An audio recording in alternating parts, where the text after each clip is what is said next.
জীবন শিক্ষার এভরি মোমেন্টে সবাইকে স্বাগত। আজকে আমি হাজির হয়েছি তালের বড়ার রেসিপি নিয়ে। আসুন তবে দেখে নেওয়া যাক আমার এই আজকের রেসিপিটা। এই তালের বড়ার রেসিপির জন্য আমি নিয়ে নিয়েছি একটা গোটা তাল। এই তালটা আমি ভালো করে ধুয়ে নিয়েছি। নিয়ে এবারে এর খোসাটাকে ছাড়িয়ে ভালো করে এর থেকে নোদটাকে বের করে নেব। তালটা থেকে আমার এতটুকুনি নোদ বেরিয়েছে।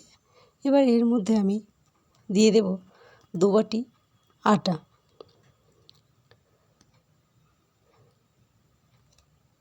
দু বাটি আটা দিয়ে দিলাম।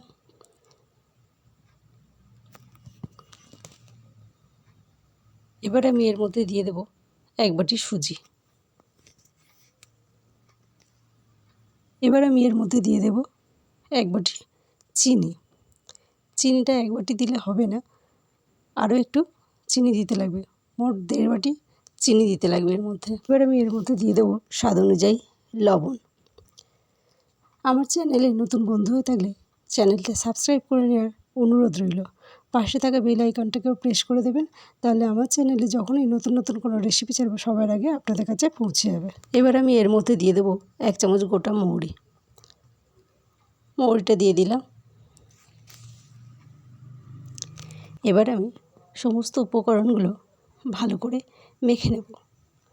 পাত্রটা একটু ছোট হয়ে গেছে, তাই আমি একটু আস্তে আস্তে ধীরে সুস্থে নিচের দিক থেকে তালের কাইটাকে তুলব আর সমস্ত উপকরণগুলোকে মিশিয়ে নেব। হাত দিয়ে মাখালে মাখাটা খুব ভালো হয়, ভিতরে দলা পাকিয়ে থাকবে না। পাত্রটা খুবই ছোট হয়ে গেছে, যার জন্য আমার মাখাতে একটু অসুবিধা হচ্ছে।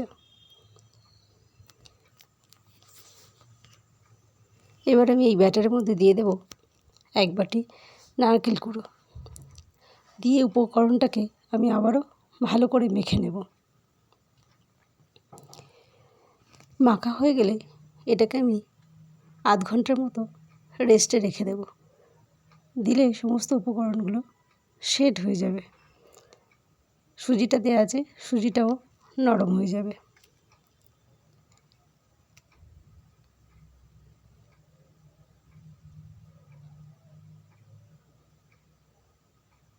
মাখাটা মোটামুটি কমপ্লিট হয়ে গেছে।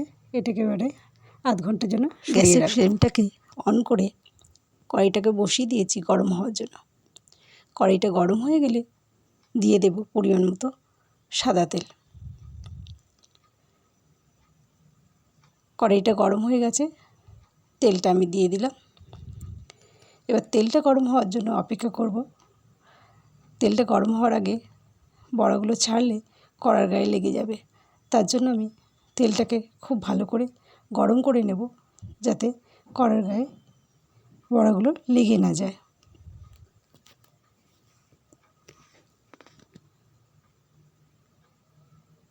তেলটা গরম হয়ে গেছে, এবার আমি বড়াগুলো একে একে ছেড়ে দেব।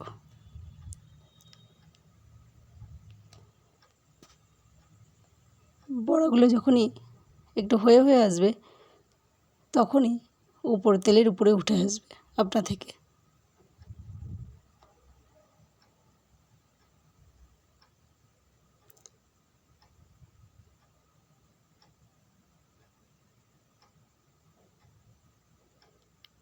এবার আমি এগুলোকে কিছুক্ষণ বড়গুলোকে এবার আমি একটু নাড়িয়ে চাড়িয়ে উল্টে পাল্টে দেবো আর কি। উল্টে পাল্টে দিয়ে দিলাম। এবার কিছুক্ষণ আবারও হতে দেব। বড়গুলো আমার ভাজা হয়ে গেছে, এবার আমি এগুলোকে নামিয়ে নেব। নিয়ে আবারও এই তেলের মধ্যে আবারও একে একে বড়াগুলো ছেড়ে দেবো। এইভাবে আমি সমস্ত বড়াগুলোকে ভেজে নেব। সবাই ভালো থাকবেন, সুস্থ থাকবেন। আজ এই পর্যন্ত। আবার অন্য কোনো দিন হাজির হয়ে যাব অন্য কোনো নতুন রেসিপি নিয়ে। ধন্যবাদ।